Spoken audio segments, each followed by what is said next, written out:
Hello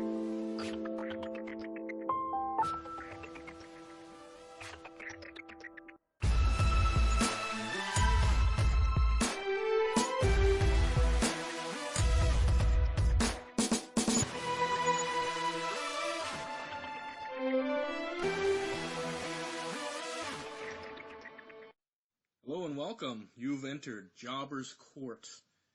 I'm Rasquatch, King of Jobber's Court, and these two individuals are going to be my serfs for the day. I'm going to kick them around and I'm going to make them talk with me about wrestling here for about an hour. So why don't you guys go ahead and introduce yourselves?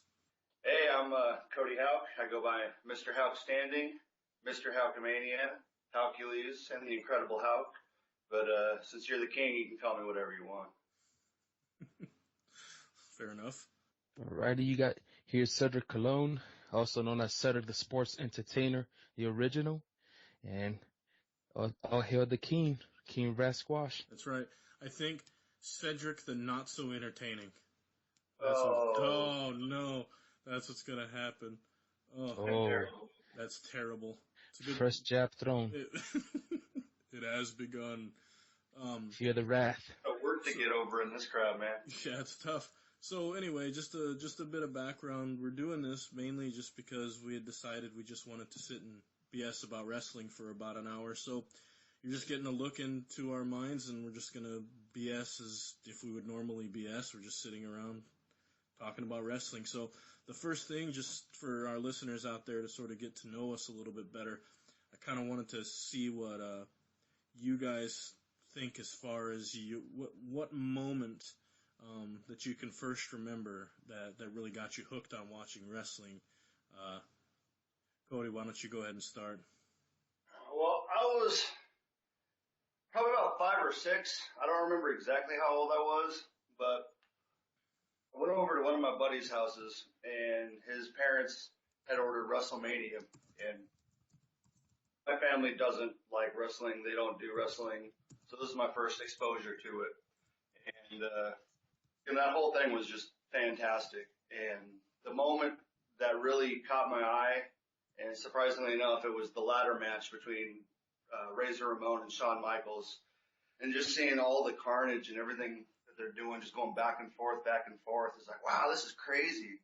And so about once a week, I'd head over to my buddy Kenny's house, and we watched wrestling on TV. And so I really just super got into it. That was right before the Attitude Era really kicked off. And I wouldn't say I was a regular at that time, but probably right around 95, 96, I started watching religiously during the Monday Night Wars, so switching back and forth between Nitro and Raw. And I just couldn't get enough of it. Back then I thought it was real.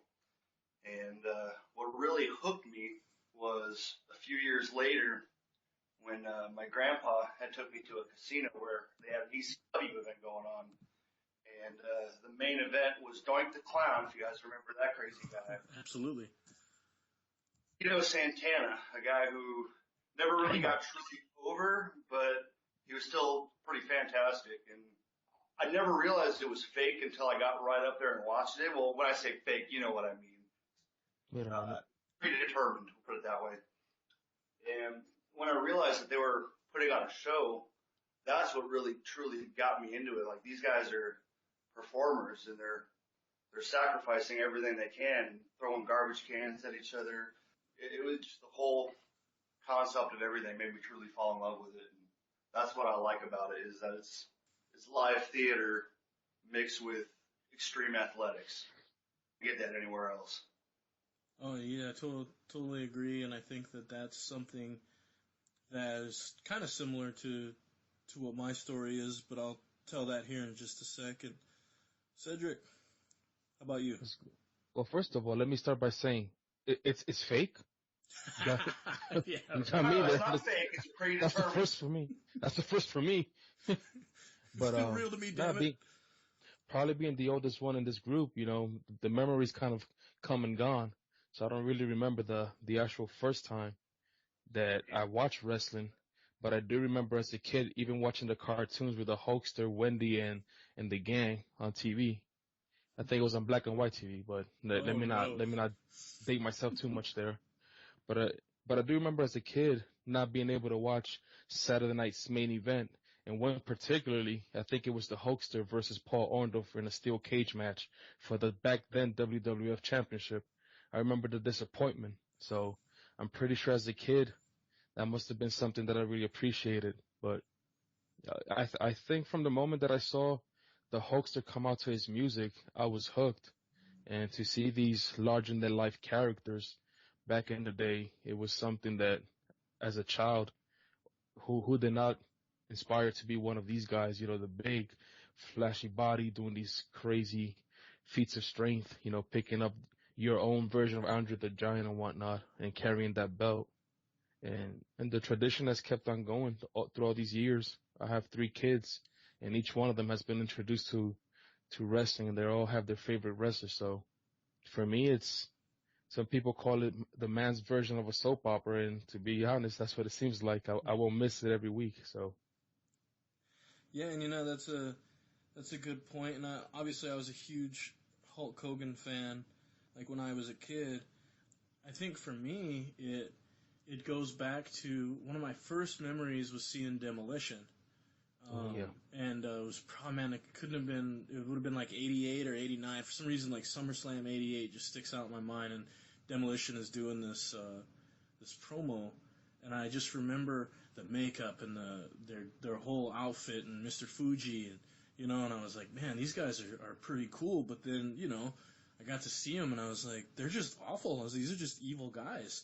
Like, why are they cheating all the time? And I remember, like, it bothered me as a kid. And then I watched Randy Savage get bit by a cobra. yeah, And from that moment on, when I watched Randy Savage get bit by that cobra when Jake the Snake, basically taunted him into the ring, trapped him, gets bit by the cobra, and then you got Vince McMahon. I don't think that snake's been devenomized, and he's just yelling, and Randy Savage is flailing around the ring, and then they take him out on like the stretcher, and I was like, I can't stop watching this, and I mean, I didn't want to miss a week at all after that. So I think for me, that's probably what sort of got me into it the most, and then obviously memories of the Attitude Era in general. Once that all started, I used to cook dinner every Monday night, and me and my grandma, my wife now, would all sit down and we'd watch wrestling together. I'd always tell my wife I can't do anything on Mondays because I gotta watch wrestling. As mad as she'd be about it, she'd come over and we'd sit and watch. She liked The Rock, so she'd watch it just to watch The Rock. But yeah, I think to me that's probably my fondest memories. shoot, I remember when I was in Puerto Rico, we didn't have cable TV, so having cable TV was a luxury. And I used to, as messed up as dressed as I was, some little shorty shorts and a t-shirt, and some flip flops. I would go to the local um sports bar. I wasn't supposed to be allowed because of my age, but fortunately they saw me so many times that they allowed me to come in. And every Monday, I had 2 TVs in my corner, one on WWF back in the day, and the other one on WCW, and I was just hooked. That's how hooked I was. I was actually going to sports pub. I wasn't even Oh allowed to man, just to watch something. that's an awesome thing because I was kind of a flip flopper. I didn't watch a lot of WCW. To be honest, that's why the network's been so great, so I can catch up on all these episodes of Nitro that I never got to watch. But yeah, I would flip back and forth.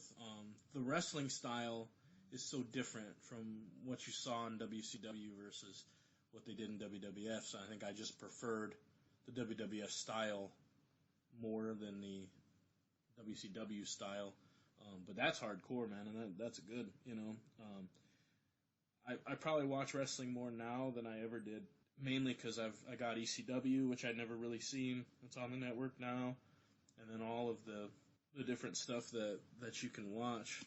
Speaking of events, my favorite pay-per-view of the year is coming up, and that's the Royal Rumble on the 24th of January.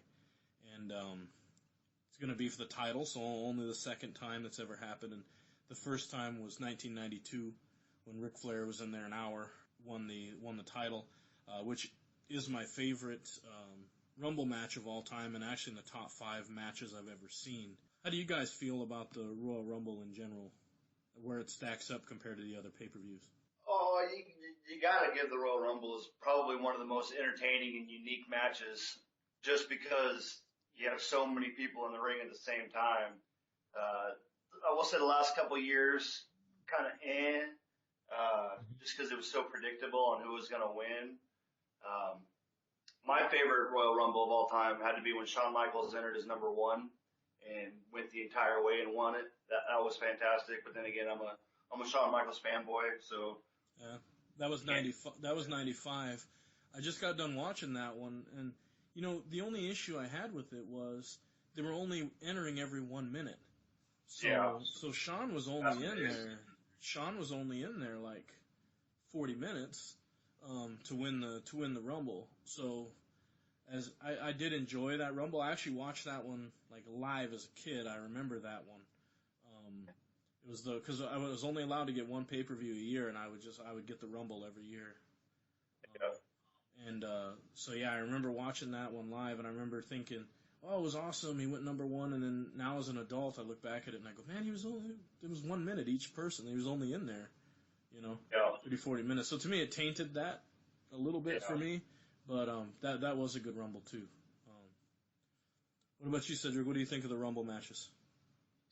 Oh, guys, you guys surprised me with your, like I said, your memories. I think I'm the oldest one here. I don't got too many dates on top of my head, but to be specific on the Royal Rumble, I think for me, what always did it for me was not knowing who was going to come in. Yeah, you had your regular roster members, but you always had that surprise guest appearance from an old school wrestler or somebody who had been hurt and you weren't sure if they were going to come in, or someone that you would never even think these guys are going to show up on again. I remember one of the latest ones when Diesel came in.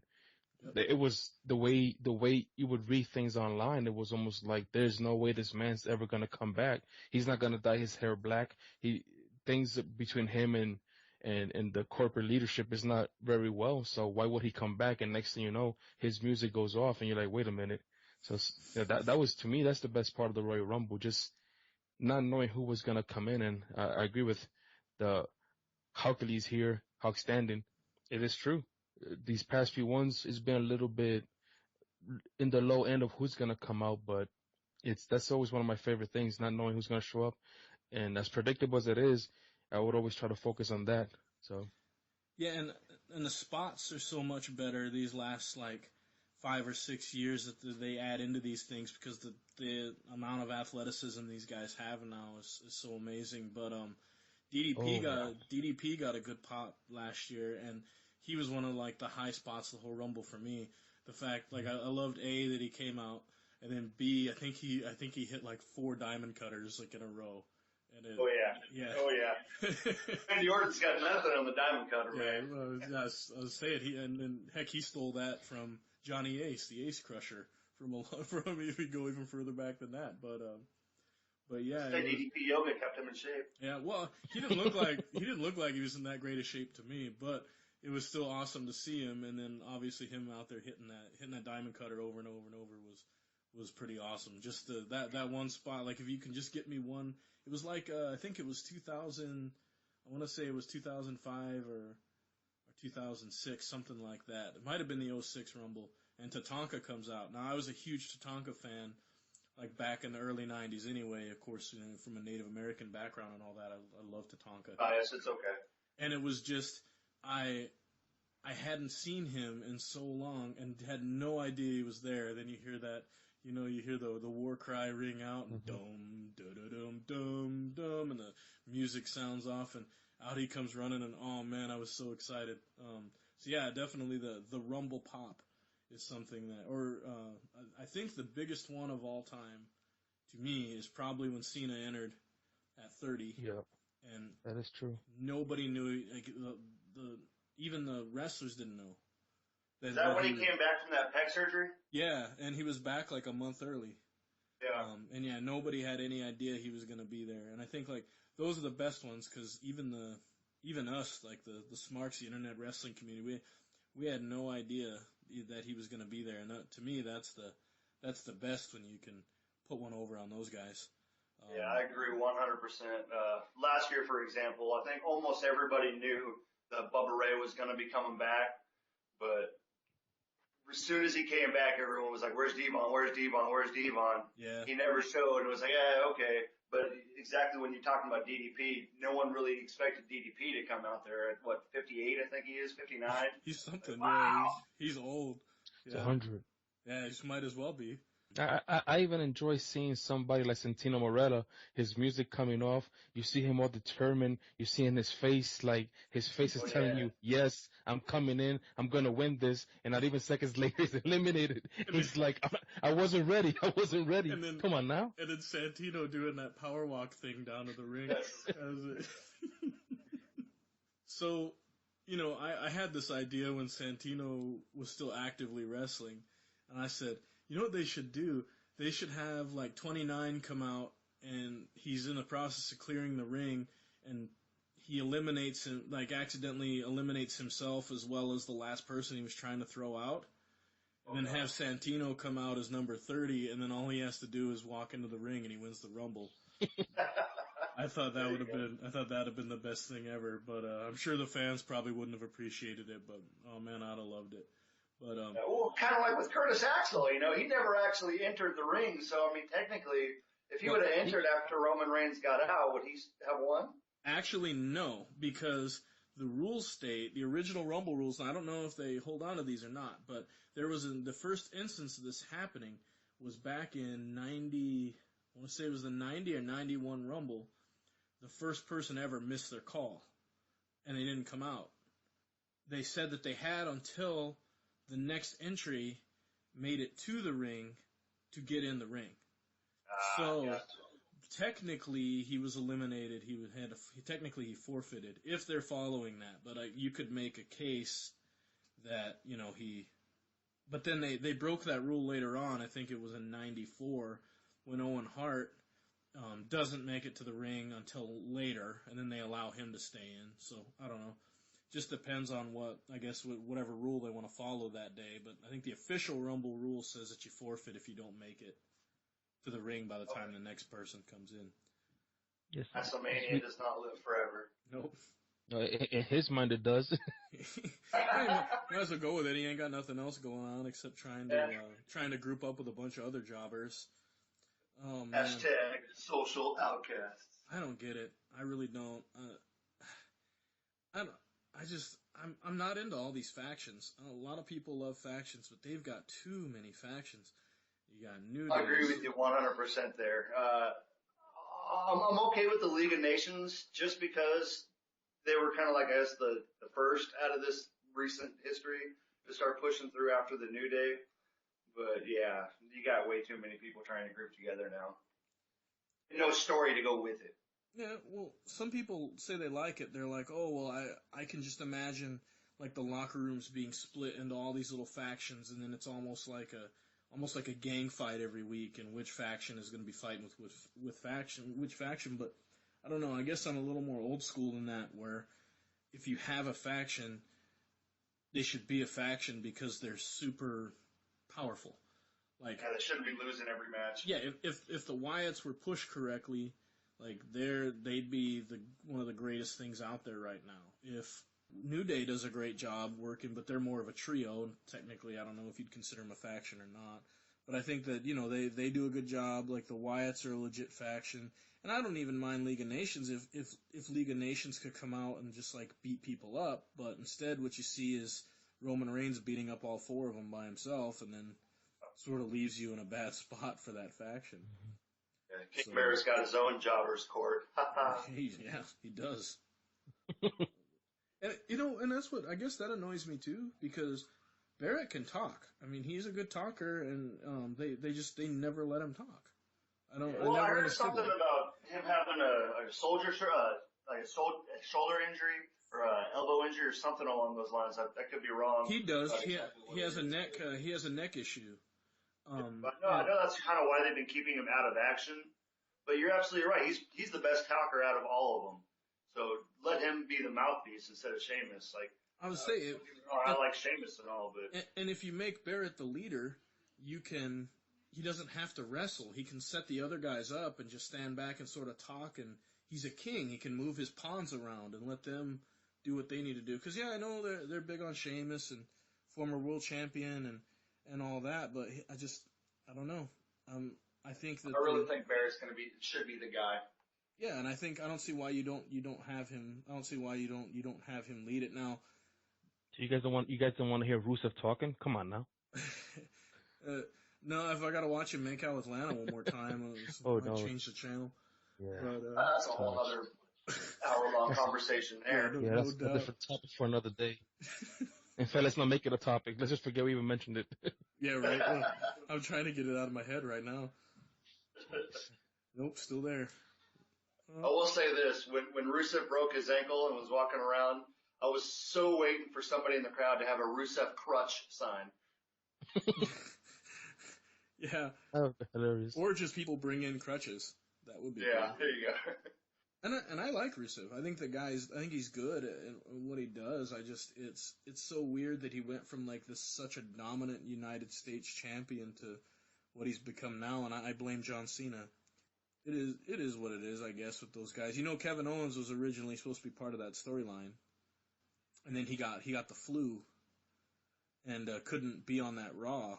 So because he missed that Raw, they substituted in Del Rio instead of Owens. And so, what do you think would have happened if you would have had Kevin Owens instead of Del Rio? Honestly, I don't think I would have liked it, to be honest with you. I like Kevin Owens so much just as that alone, I do what I want, I fight for myself, I fight for my family, and I'm going to beat the hell out of you kind of thing. I think putting him in a faction would almost kind of demean who he is and what he does. Yeah, I could see that too. And then obviously I'm a big fan of Kevin Owens' work and like his trash talk throughout all the matches, and he's a good talker too. I was just picturing him as like he's in the faction, but he's still a lone wolf. So he's like the one that sort of would stir up the trouble in the faction. Yeah. To go back in time a little bit, I think if they put Kevin Owens in there, they'd have almost like a Nation of Domination type thing where Sheamus is supposed to be the head guy, like Farouk was supposed to be the head guy. Yeah. And Kevin Owens comes and does the whole Rock thing to him, beats him for the championship. I think that would have been a neat angle. Yeah. You have Roman Reigns being pushed so much, I don't see how that would really work too well right now. Except the only difference is, I think Kevin Owens, like, I don't know, like, goes to powerbomb or kick or whatever it is when he goes to attack Sheamus, and then like the rest of the group beats him up. Why? Because he's Kevin Owens. But anyway, that's probably what would end up happening. But in the WWE for a faction to work, you know, it's always the storyline. How does creative book them? Because right now, it just came to mind when the young group of NXT came and kind of invaded WWE. That was an incredible angle. Oh yeah, the original Nexus. The way it was being built originally with Wade Barrett, speaking of the man being almost the head man of the group. The way they destroy Cena, the commentators, all that stuff, and then next thing you know, someone got offended with, I guess, Daniel Bryan choking Michael Cole with his own tie. Next thing you know, the next week, there's almost like no mention of the Nexus. Well, that was Justin Roberts, right? That he choked Ty. Was it Justin Roberts? Okay, yeah. Again, memory. The old guy memory. but still, every success story, even in this world of predetermined matches, who wins and who doesn't, it's the story. How do you book these guys? Sometimes they say, well, this guy can't talk, this guy can wrestle. If you can book somebody correctly, they have been great stars that if you look back, you're like, wow, how did this guy even make it to become a legend? It was just the way you booked them. You know, if you give them the right material, it will work. So hopefully with this new era, like you were saying, Wrath, with the new little groups getting together from 3-man teams like the New Day to now 4-person groups. Let's see. Hopefully it works. But if you book them correctly and you listen to the fans, who's cheering the most, and don't be scared of who's getting booed the most, because that's part of it too. It can work. And you bring up the best point, I think, of this whole conversation, and that people are scared to get heat now. And I think part of that reason is because everybody knows it's entertainment. It's like people are scared to not be liked now because they want to sell that merchandise and they want to, make sure they're making that extra money. Back in the day, the heels were always paid. They were paid more than the faces were, and that was because they knew they weren't going to be selling merchandise. Yeah. And so I think that's something that you look at now. I mean, what legitimate heels do you have in the company? There's not a lot. I mean, you could definitely count them on one hand. But I think looking at it, like Kevin Owens is one who he legitimately doesn't care if the crowd cheers or boos him. He tries to get the crowd to boo him. New Day, they try, but they're cool heels. Like there's just nothing they can do about it. They're so entertaining. New Day is such an interesting faction because you're talking about going out, don't be afraid to try anything new.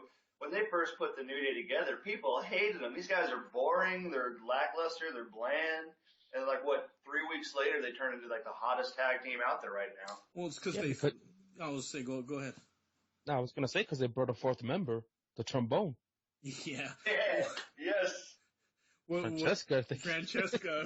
What the heck's the trombone's name again?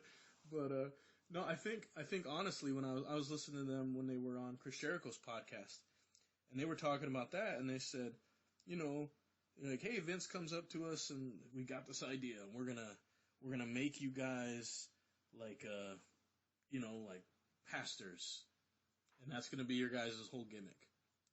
And they're like, what? That was the whole choir thing, yeah. Yeah, and they're like, we want to get you over, and we're gonna make you guys baby faces, and I mean, it's gonna go over big.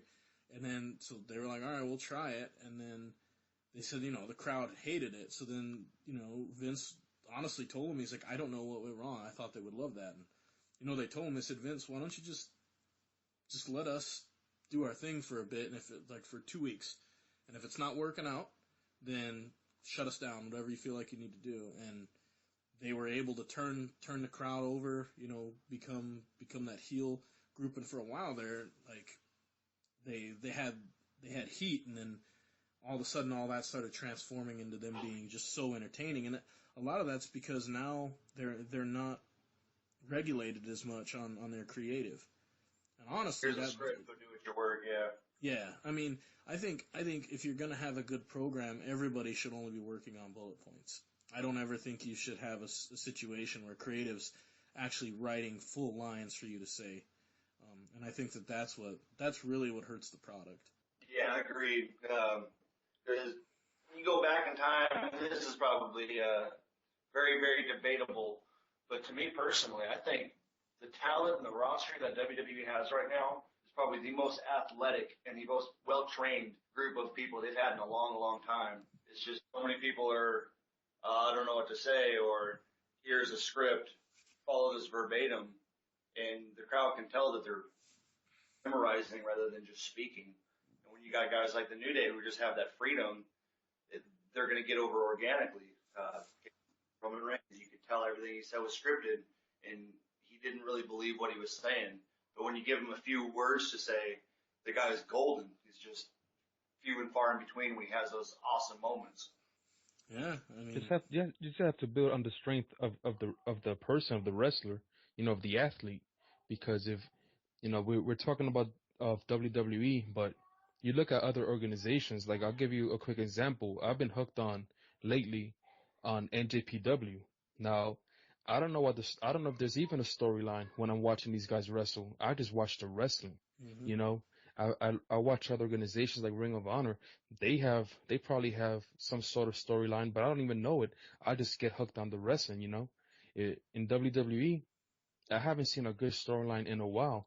But then you have the guys, you want, like you said earlier, you have the one guy who's not doing too well on the mic, being the main talker. Don't be afraid of getting to the crowd, not by his talking, but Roman Reigns, for example, the man has the build to just go in there, destroy, maybe say a few words, and then come back out. I've read a lot of folks were so happy when they saw him do the destroying job on Triple H, how he just destroyed him with the chair, and on Sheamus, folks were kind of hoping that was the guy that was going to keep showing up every week. But then the next day he shows up much more calm, talking more, making jokes. So you really don't know who's coming. You know what I'm saying? You gotta build a character and keep going until maybe the fans themselves decide, hey, maybe this guy should turn um kayfabe or become heel. Yeah. But you never know. It's like the Big Show. You never know which Big Show you're gonna get. So I think he turns 8 times a year, Big Show. or But 8 times a day. You never know. I think for me, we got to see more of that intense Roman Reigns on Monday, and Hmm. that was nice to see, because he was very short in his promo. He looked intense, and his words were few and they were meaningful. Like when he said, "Hey, if you screw me, you won't be picking your dad up from jail; you'll be picking him up from the hospital." And That was golden. that resonated. Now, some people said, "Oh, well, he should have said like from the morgue," but I think then you got to be careful because then with your sponsors and everything else, I get it. You can still build a good story that's PG. Yeah. In You fact, don't have to be flipping birds to get over. yeah, I don't think so. I think that was just my generation, of kids that just needed something different. And why did we need something that different? Because we had to sit through 93 through 95 where you had characters like Bastion Booger and freaking the Goon and all these just horrible gimmicks, and it was Holy gooker! yeah, the gobbledygooker. Yeah, it was absolutely the worst. Like that's probably the worst time in wrestling. People complain so much today about wrestling's so bad. It's like go watch Raw from 93 through 95 and watch the damn Repo Man, running Oh, around, Repo and Man. you're like, "Oh my god, Skinner, the Kane is the alligator evil man." dentist. Oh yeah, Isaac Yankem, DDS. Who wants all that crap? And it didn't even matter how good they could perform. But I think you brought up another good point there, Houkster, and that was that they're so much more athletic now, and the performances in the ring are probably the best that we've seen since maybe Ruthless Aggression, when you had Angle still wrestling, and you had Benoit, when you had like those really super good technical wrestlers. You're probably getting close to that level now. You know why that is? It's because the roster is now starting to fill with independent guys that Hmm. spent 5, 6, 10 years on the independent circuit before they got signed. WWE's whole thing was they never liked independent wrestlers. They wanted homegrown products, and in the past, I think that was the case because their style is so different from an indie style. The sports entertainment style versus New Japan's like strong style that they're going to Hmm. use, completely different. But it's funny, both types of wrestling tell stories. One tells the story in the ring, and the other sort of tells the story outside of the ring. So I almost have to watch both of those differently. Yeah. Oh, yeah. It's completely different products, and yeah, you talk about New Japan, you talk about WWE, and you even look at PWG, where there really is no specific style in PWG. It's whatever they feel like doing at the moment. You can go like super fast, everyone's doing flips, chaos, and then you have the two powerhouses going. Then you'll have the occasional match in slow motion where even the crowd is cheering, "This is awesome," in slow motion. And so many different styles that you have to watch it differently. You can't expect the same reaction from different shows. Yeah, I was at an indie show with Pro Wrestling Epic, and I got to work commentary for their Epic 8 event, and they have like a tournament every year.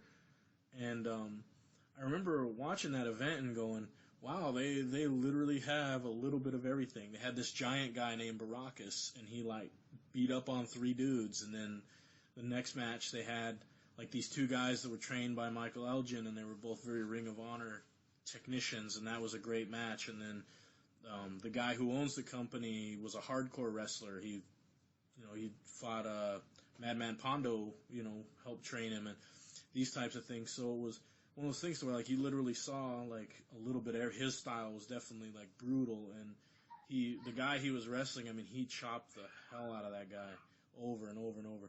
And so, I mean, some of that was just like, man, but I mean, you went there, and when you left, you went, I have seen, you know, almost the only thing you didn't get was like a Japanese style of a match, but you got to see pretty much everything else. And there was no like story. I think there were 2 promos in the whole like 3-hour event that they ended up having, but it was you know, stuff like that's entertaining too when you can see different stuff. But yeah. Yeah, but I guess what I'm trying to say, and you, both of you have really good valid points. My thing is, you know, if you're gonna go with a good storyline, build that storyline. You know what I'm saying?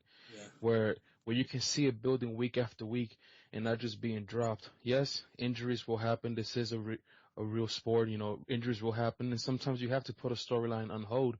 But we've seen storylines that because after a week or two, the audience didn't react to it, then it just gets dropped out of the blue. The good guy becomes bad or the bad guy becomes good, and you're like, wait a minute. And then even in the ring, like you guys said, the Indies one thing, the WWE sports entertainment is a whole different beast on its own.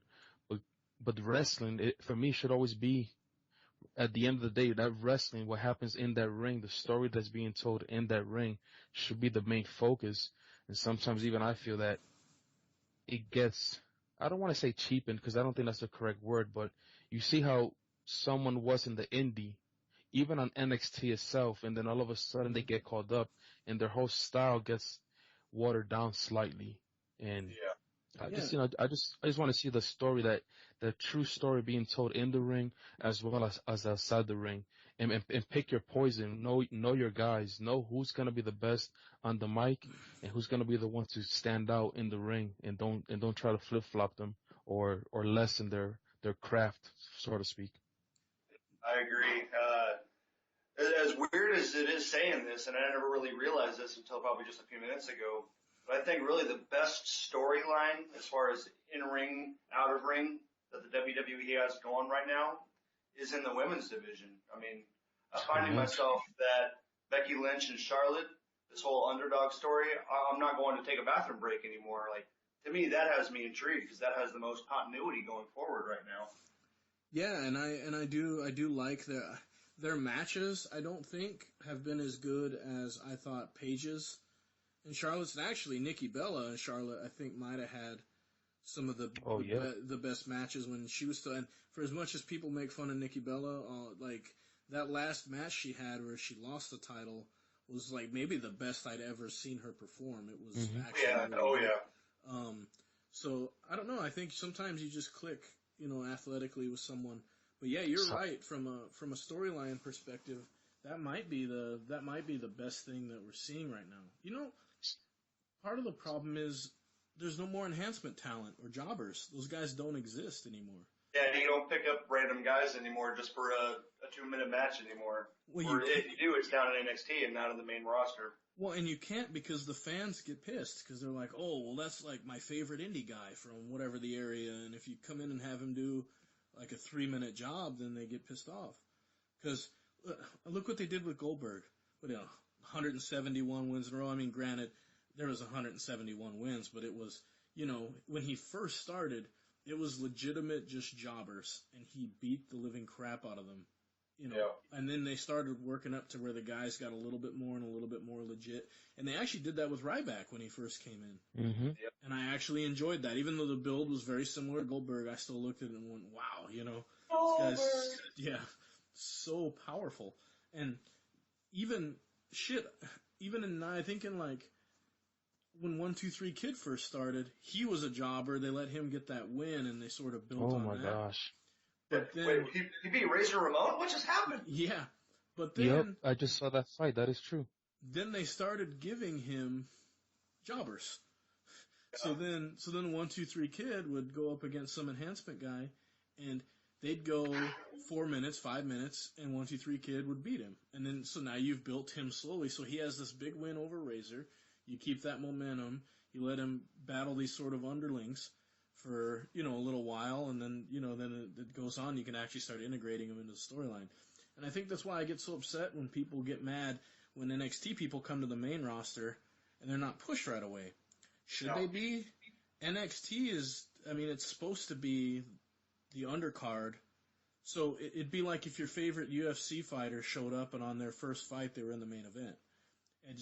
It doesn't make sense to me. You still gotta earn your way up there. Like Kevin Owens is an exception, not the rule, in my opinion. I think he's it's one of those things where you look at certain people and you go, look, we can't wait. Like the time's now, and part of it's because he's in his prime already. He's not a young guy. I know we're jumping from one topic to the other, but it's entertaining, it's interesting. Just right now, what you just said is a whole topic on its own, because I'm gonna throw some names. For example, James Storm, Samoa Joe. A lot of folks were saying, why are they on NXT? These guys have been running around the indie circuit for decades, and some of these indie circuits in the overseas world, they're not so much indies. They are the WWE version of that country.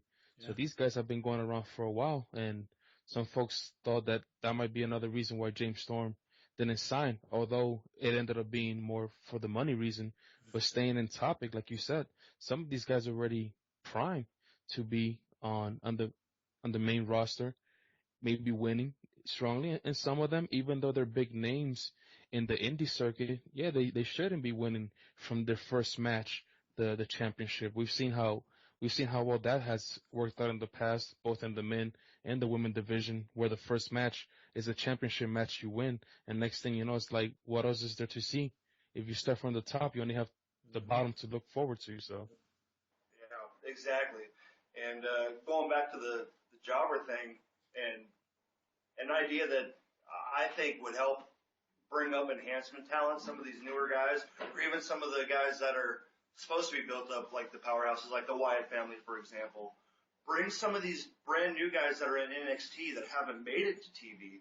Bring them up for a jobber thing, like some unknown guy or whatever, because nobody knows who they are.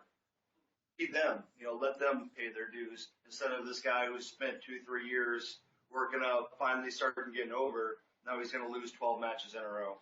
Maybe nobody knows. Well, I think the problem is as much as I like NXT, I don't like NXT fans.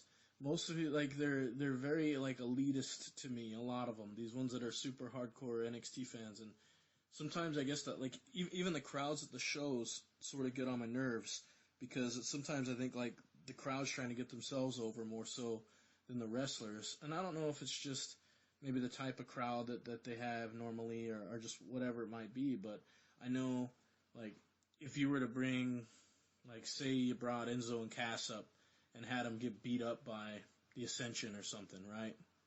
Or you have Dash Waller or whatever and come up and have one of these guys get beat up. People would just be furious because they want to see these guys come to the main roster, and so when they do, the casual wrestling fan has no idea who the hell these guys are, and they're like, oh, look at this turd. And then the rest of the crowd that's NXT fans are like cheering like crazy, but it's a confusing time, I think, and it's hard to do to pull guys out. But you got a bunch of people who are training back there who may not be necessarily ready for their first match, but the important thing about enhancement talent is if you go back to the late 80s and early 90s, you had guys like Barry Horowitz and some of that used to push these guys. The one thing they could do is they could sell. That's why, like, to me, if Dolph Ziggler was a jobber, I honestly think I would probably like him more than what I like him now. Because Dolph Ziggler can make your offense look like it is the most painful thing he's ever experienced in his life. He's so good at that. But I'm just bored and tired of him as a wrestler. He's not the next coming, of Shawn Michaels. But if he was in there and they had him, if he just was one of those guys that they brought out a couple times a month to get beat up and just watch him scream in agony, I think I might like him a little bit more. Oh yeah, I'm right there with you.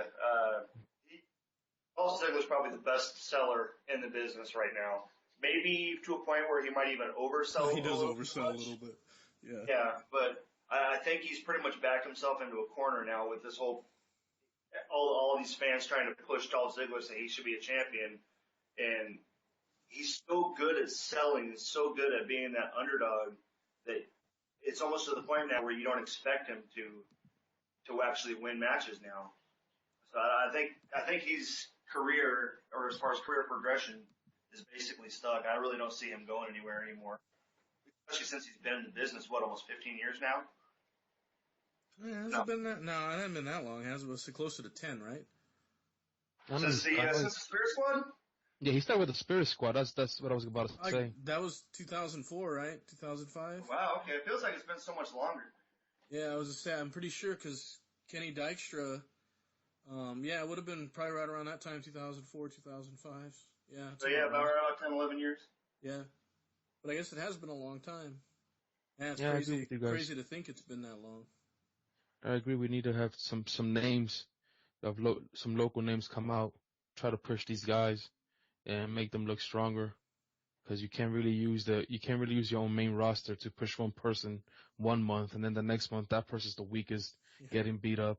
And this, you need those local names that nobody knows get beat up. Like you said, right back. Guys like Damien Sandow and Curtis Axel, who are fantastic in the ring and even really good talkers, but they're more comedic act now, and you can't give them a legit push anymore because they're so well known as, well, he's the jobber, even though he probably has the talent to be a main star guy, a main mid-card title guy. Yeah, I just started watching the Angle in '95 when they decided to push Barry Horowitz, and he had been a jobber since like '91, and in '95 they did this whole angle that led up to him winning his first ever match, and I mean, we're talking. They went 4 or 5 months highlighting the fact that he'd never won a match, and then they slowly just made him more and more and more competitive. And so he gets his first win, and oh my God, you'd have thought he won a championship.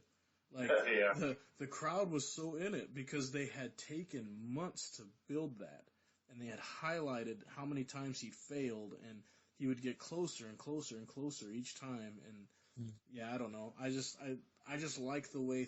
Everything's so rushed now, and there's what 6 hours of TV that WWE alone does every week. It's 3 for Raw, 2 for SmackDown, where they get an hour for Superstars. Are they still running? I think they're still running main event.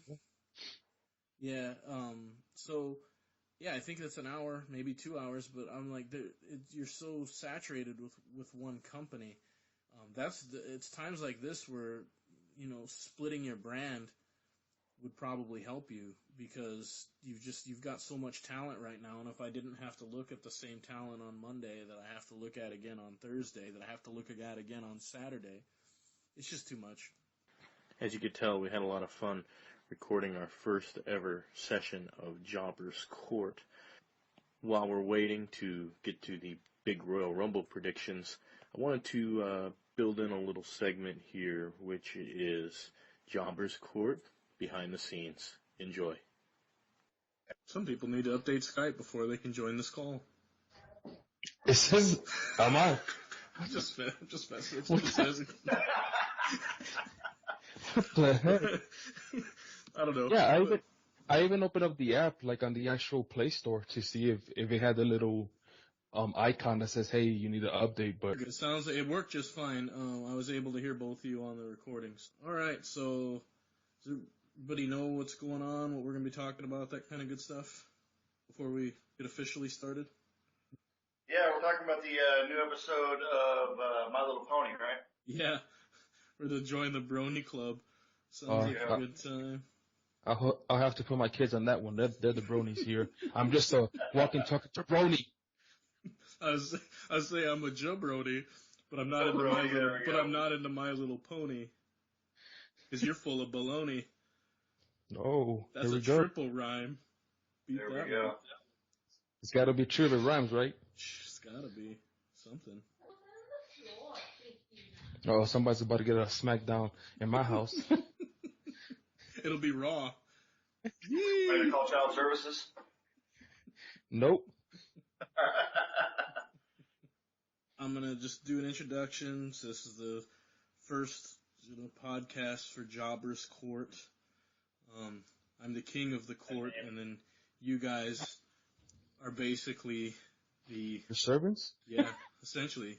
The hired help. You're the Seraph. Wait, does that make you Stephanie McMahon and I get to be Roman Reigns? Whatever fantasy you got, that's up to you. All right. So Believe that. yeah, believe that. We could put that on. We could put that on YouTube, and then have the audio, or even if it's just an audio version too. You could do that. Shit, I thought we were going on video, man. I put makeup and everything. It's weird because I can't see you. Ditto. Can you see these? Can you see Hulk?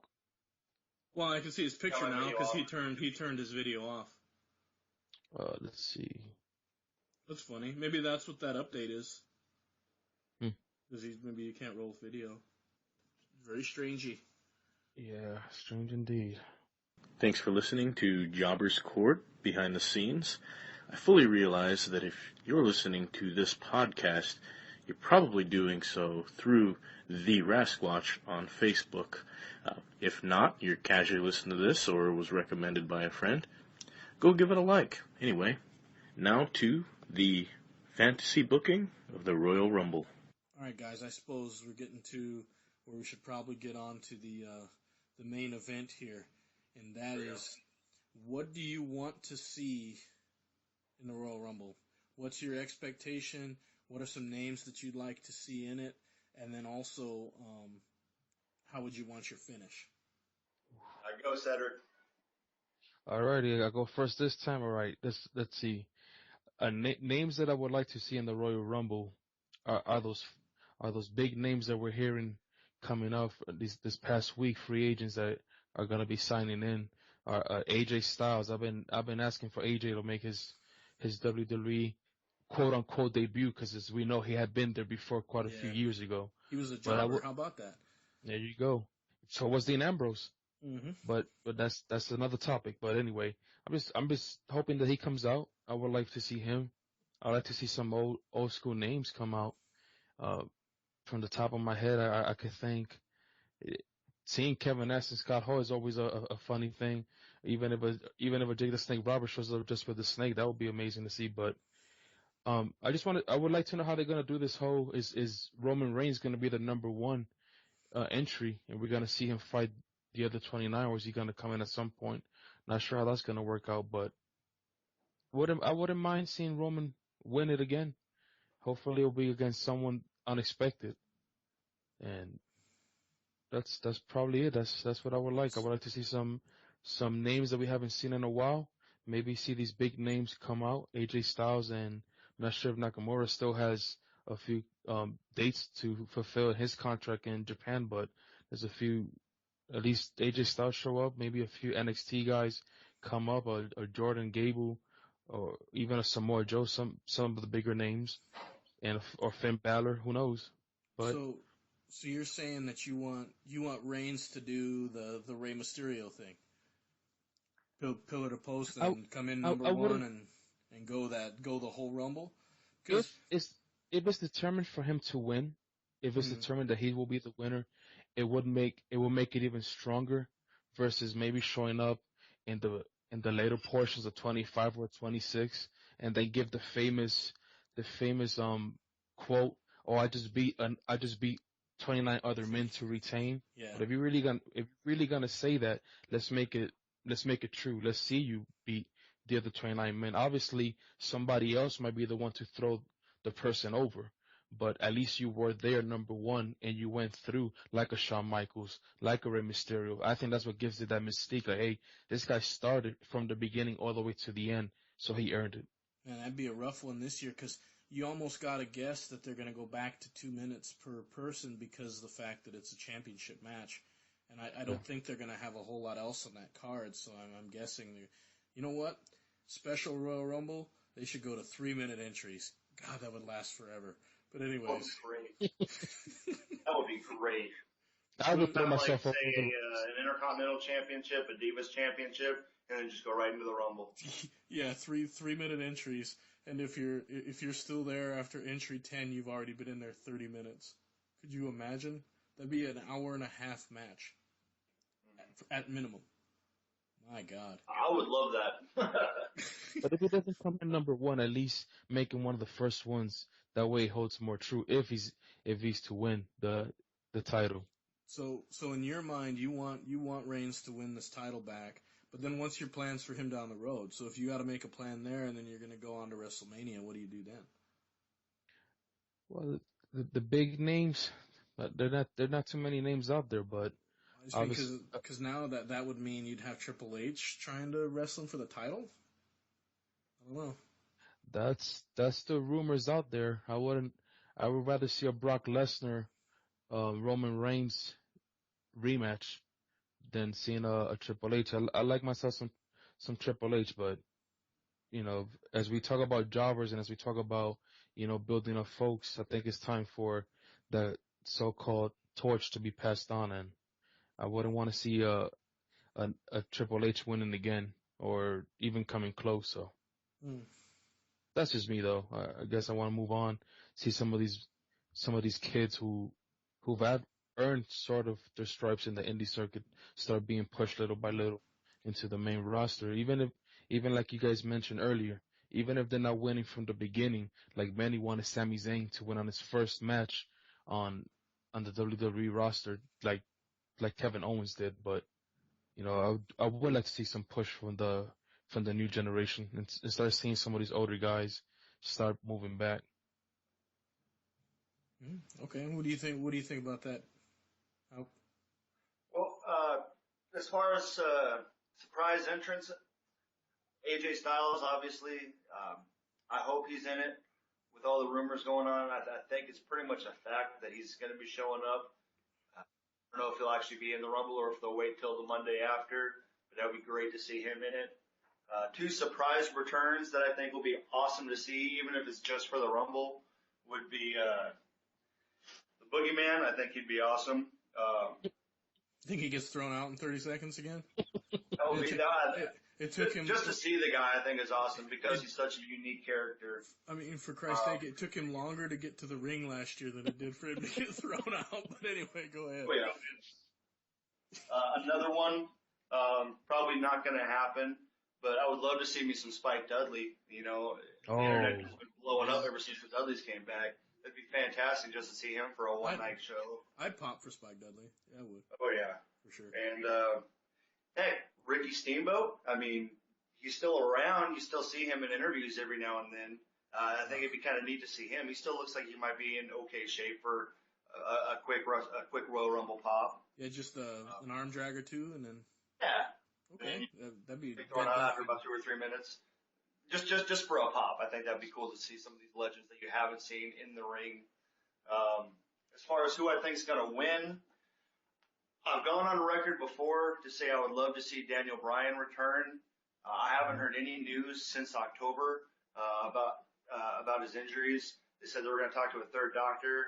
I don't know if anything's come out, but I haven't seen anything about that third doctor yet. They did. The third doctor cleared him, but at the end of the day, it's the WWE's main doctor, and he's saying no. And as long as he says no, then they won't touch him. Yeah, I think he tweeted this week with the whole Bullet Club or Baylor Club rumors going on. I think he did tweet. Clear me already. Yep. The tweet clear me already. I want to be part of this. He sees something great coming, so he wants to be part of it. And I don't blame the guy. What I wouldn't give to watch him and Nakamura have a strong style match in the WWE, and let the fans see that. And what that can do, because that's why a guy like that gets over, because they're like, oh god, he's so good. It's like they're just doing a Japanese style match. That's all. Like I don't know if you guys got a chance to watch the whole Beast from the East live event that they did. Did you notice in all of those matches how good the matches were? Because they changed up their style and they wrestled like a stronger style. God, I love that. I just wish they could do that every day. But anyway, I digress. Go ahead. No worries, but yeah, honestly, that to me is my big hope. And again, he's been cleared by multiple doctors. It's just WWE now that's kind of holding them back. And maybe that's the reason why they're holding them back, is because they're waiting for the Royal Rumble. With all these other injuries, Cesaro out, Seth Rollins out, now John Cena out, you really don't have a lot of these big guys. And with the last 2 years, everyone's wanting Daniel Bryan to win, to see him come back and actually win, finally get that WrestleMania moment, or not WrestleMania, I apologize, Royal Rumble moment. I think that would be fantastic. Going down the road to WrestleMania, I don't see Daniel Bryan as the guy for the main event of WrestleMania this year. And so I think I might actually be changing my prediction on who might actually win it. And I'm going to go against Cedric, the sports entertainer, and say that Triple H himself enters the ring and wins it. You know, he takes it into his own hands. You know, you put your hands on a 70-year-old man. How much you put on me when you don't have a chair in your hands? I think that would be kind of neat. Plus, with all the rumors of The Rock being at WrestleMania, whether that's just a spot or if he's actually going to be in a match, I think that would be cool. And I think it would be smart from a money aspect because you have all these injuries to have a Rock versus Triple H for the championship more time. I think that would be pretty cool. It would be obviously selling more on nostalgia than building towards the future. But I think that would be a safe move for WWE. Or if you even want to go, say, Triple H versus Roman Reigns, I think that would be pretty cool. And it would be something as opposed to Shield versus Evolution that we got last year. Yeah. I think that the sort of in a rock and a hard place, you got to be very careful about who wins what this year because of the way everything is. They've got to be very, very good on the way that they book this, or it could screw everything up. So I don't know. It's a tough one. So, so you don't think with Daniel Bryan being in there, you don't think that the issue I had with Daniel Bryan personally was that even if you have him win the Rumble, he hasn't proven that he could stay healthy enough to carry a title. Yeah, and that's as much as I would love to see it. That's why I'm changing my prediction, is because I just don't want to see him get hurt again. You know, like he's put so much into it, and he's gotten so far, and he is the ultimate underdog. He's the kind of guy that you would never expect to be the top guy in WWE just because he's such a smaller guy, but he's so fantastic. And I think that kind of goes in with a lot of the somewhat new indie guys that are being pushed right now, is that they're being limited in what they're allowed to do to try to keep them safe. And Daniel Bryan is just getting hurt after hurt after hurt. And as much as I would love to see him be that guy in the Royal Rumble, money's probably better made on the safer. Yeah. No, I agree with you there. So you'd book who to win again? I'm going to book Triple H to walk in as the last as the last man to enter the Rumble and throw out Roman Reigns. Okay. And then set that stage for WrestleMania then, so he has to chase him. Exactly. Cool. I was reading Kayfabe News, and they said that WWE has already announced all the surprise entries. So they said that the surprise entries this year are going to be Scott Hall, the Blue Meanie, the Boogeyman, No way. Mordecai, and Mordecai. then Mordecai. yeah. And then what about if when Luke Gallows comes back, or Doc Gallows, I think that's whatever he's called. Are they going to bring him back as Luke, or are they going to bring him in as Doc? That's a good question. No, is he going to be Festus? But if Oh they're my talking gosh! about if they're talking about the Baylor Club / Bullet Club or whatever club, they better bring him back as he's been rolling around in Japan. I just want to watch him. I just want to watch him go to the ring as Festus. Biscuits and gravy. But anyway. Oh my gosh! I totally forgot that was Festus.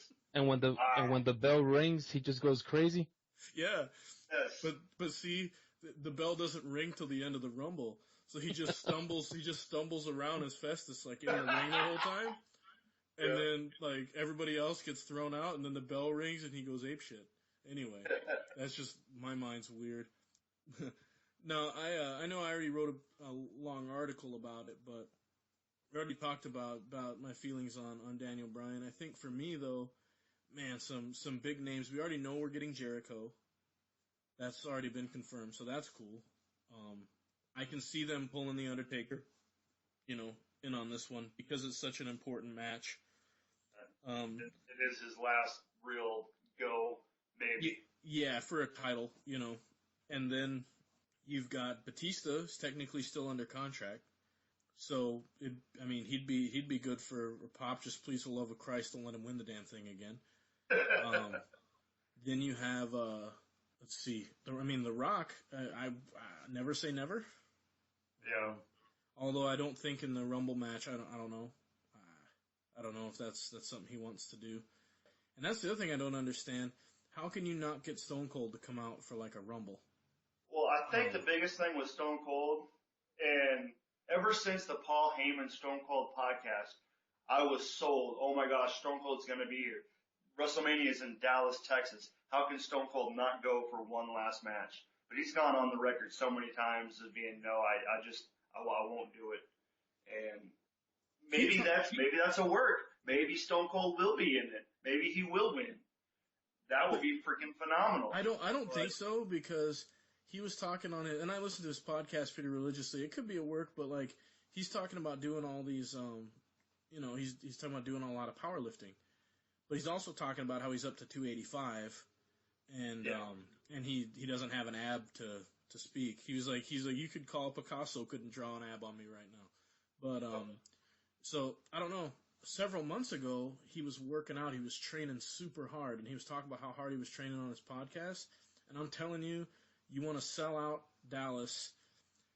You have Brock Lesnar coming in on Stone Cold podcast. He says something to Lesnar.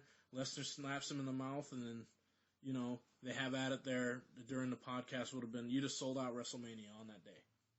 Oh, yeah. Yeah, because like I said, they had it with the Paul Heyman interview. The last 5 minutes where Steve Austin went into he got the character. The last 5 minutes, like, oh my gosh, you there? But then, when they finally did the Brock Lesnar interview, it was complete shoot. I had heard that basically the doctors were like, nah, Steve, because his neck can't. He just can't. Yeah. But in a Rumble match, he wouldn't have to worry about his neck really, because their biggest concern it was taking Germans. He couldn't take the Germans really. So, he could just get in there and brawl for a couple minutes and then, But, what about old-ass Michael Hayes coming out there, Freebird style, Dallas, Texas, gosh. 60 years old, plus probably. Shit, he might be close to 70. But Michael Hayes take out the New Day? yeah. What about Terry Funk? I would say Terry Funk is totally still wrestling. Dory Funk Jr. is like 90 and is still wrestling. Just to watch, if I got to see Terry Funk come out there, if I got to see one, if I got to see Michael Hayes, like just get one of the guys you're inducting into the Hall of Fame this year to come out there would be pretty damn awesome. And I heard they're begging Shawn Michaels. Oh, yeah. Oh, God. Could you imagine if HBK's music hits? You want to talk about a place going crazy in Texas. Oh, my God. Texas, yeah. Oh, yeah. I've actually been reading his book, Wrestling for My Life, recently. And it's pretty neat to kind of get a glimpse inside the mind of HBK. And I think where he's at with his life right now, especially everything he's got on with his faith, and then going on with his hunting shows, I think he's okay being away from wrestling. As much as it pains me to say that as a fan, I'm not sure if I see him with one more match. Yeah, me neither. I don't think so, but it would just, for me, it's one of those things where you'd get to see it and you'd just be like, oh man, could you imagine just getting that one last, thing just from him for just a couple minutes, getting to see, that shine again. Obviously we know we're probably going to have Kane. Big Show's going to be there. So, there's some older star power. This might be Mark Henry's last Royal Rumble. But I'm trying to think. The problem is now is that you start grasping at straws for some of these big names. But what I want to happen is this: I want Roman Reigns to come out, say number 10 or 11 or whatever. He's walking to the ring. Or hell, it might even work better if he's coming out of the crowd to enter the Rumble. And all of a sudden, here's the Bullet Club guys. Bam, hit him out in the crowd, attack him on his way down there, incapacitate him, make sure he can't enter the Rumble, and they just brawl with him all over the building. Then he doesn't get to enter the Rumble. Then that guarantees that he's going to be chasing whoever he's going to be chasing because he won't win. It gives some sympathy for him because he got screwed again. Have this all be a big McMahon plot or whatever you want to do. Or maybe it's Triple H's revenge. At the very end, like, these guys are holding him and Triple H comes out and just waylays him or something. But anyway, bring the Bullet Club in as hired guns? Yeah, basically. They hired some assassins from Japan, New Japan, to come in and take him out. And I don't know if you'll have Shinny or not. I don't know if you have Nakamura in there or not. I think he still has some dates. Yeah, he still has a few dates. I think it's like maybe 2 or 3 days before the Rumbles where he's allegedly supposed to drop the title. And then you have AJ Styles, who he could be in the actual match. I could see AJ Styles being in the match, and then you have Anderson and Gallows attack Reigns, take him out, and then what I would love to see is Undertaker come in, win this match, be the world champion one last time, and then that sets up a Reigns Undertaker where Reigns retires the Undertaker, and that would be what I would want as a fan. Now, you do drop this Triple H storyline a little bit that's been building up for a while, but you have a lot of time. You still have other pay-per-views down the road where this could build for a while, especially with this new Bullet Club thing. You could keep this going till you got back to shoot. You could almost go all the way to SummerSlam. Yeah, I would say you could keep it going almost to SummerSlam. Yeah, so you get these guys with the Bullet Club guys, and maybe him and Ambrose have to team up a little bit to wrestle these guys, and when AJ joins them, and then, whatever they're going to have them all do. But if they keep that together and Finn Balor comes up, what if, because the Bullet Club, were they faces or heels in Japan? The heels. They were heels, right? But then they wrestle as faces in the States, though. Yeah. So it's kind of weird. But I'll say if they're going to wrestle as heels here, and you bring up Finn Balor and he turns heel, and he's the demon all the time, and he leads the Bullet Club, I think that you could have you have a big star, obviously it's drawn. You've satisfied all your indie guys with AJ Styles and all the guys who followed TNA back in the day. And then you have just two large guys, great tag team that you could bring in and help out. So I don't know. I think if you book something like that, my other thing I would love to see is if something at the Rumble happens and maybe the Wyatt family ends up kidnapping Paulie or something, and he takes them. They take him somewhere so that it maybe distracts Brock Lesnar enough. Because I don't know if they were letting managers at ringside or not. Maybe they will this year. They changed that off and on. But if they did, and one of them came out and took Paulie and it distracted Lesnar, and that's what causes him to get eliminated, I think that would be a good part of the storyline. Because A, they cost him the title. B, they take Paulie and they're like brainwashing him, and that's basically finishing their obliteration of all the ECW originals. Yeah. One thing I will say is this: RVD is still on a Legends contract. Oh yeah. So do not say never on RVD either. But that's I'm surprised he didn't come back for the Wyatt match. I'm surprised they brought up Rhino instead of bringing in RVD. Well, because Rhino's already under an actual full working contract, and he's working in NXT right now, so it didn't surprise me really that that's what happened. But yeah, that's like my fantasy book in this Rumble. It would be to have that, basically that's what I would want to see happen, and what I would want to see occur in the Rumble. And I guess we'll find out down the road. So before we end our first session of Jobber's Court, the last thing I wanted to ask you is your favorite Royal Rumble winner. Then I think you said already, Hulkmaster, that it was Shawn Michaels in '95 is your favorite winner ever. Yeah, and I'll be honest, I didn't watch that match when it was on. I was just getting into wrestling at the time, and it was that WrestleMania with him and Ramon in the Intercontinental match. That was my first match. I think that was 94, 95, maybe even 96. I'm not sure. But going back with the WWE Network for just $9.99, Yep. I get to relive all those moments I missed when I was a little kid, and even before I was born. So I'm the baby here, born in '88. But yeah, going back and watching through, my favorite is the Shawn Michaels #1 entry win, and just because I'm a big Shawn Michaels fan, and yeah, to me that was just special. Plus the first guy to win is #1. Granted, shorter matches, but still being that first guy, I thought was pretty awesome. What about you there, Cedric? Oh, did we lose you? Weird. Had to go run some errands. The wife dragged him away. Oh, all right. Well, I think he was talking about something a little bit different, but I think I couldn't remember which one he was saying. He's surprised it wasn't like the Rey Mysterio one. That was a pretty good one. But yeah, for me, it was definitely Ric Flair. In '92, to me, is the best winner, and I think the main reason for me was Bobby the Brain Heenan and his reaction when Ric Flair won that Rumble. Have you seen that one?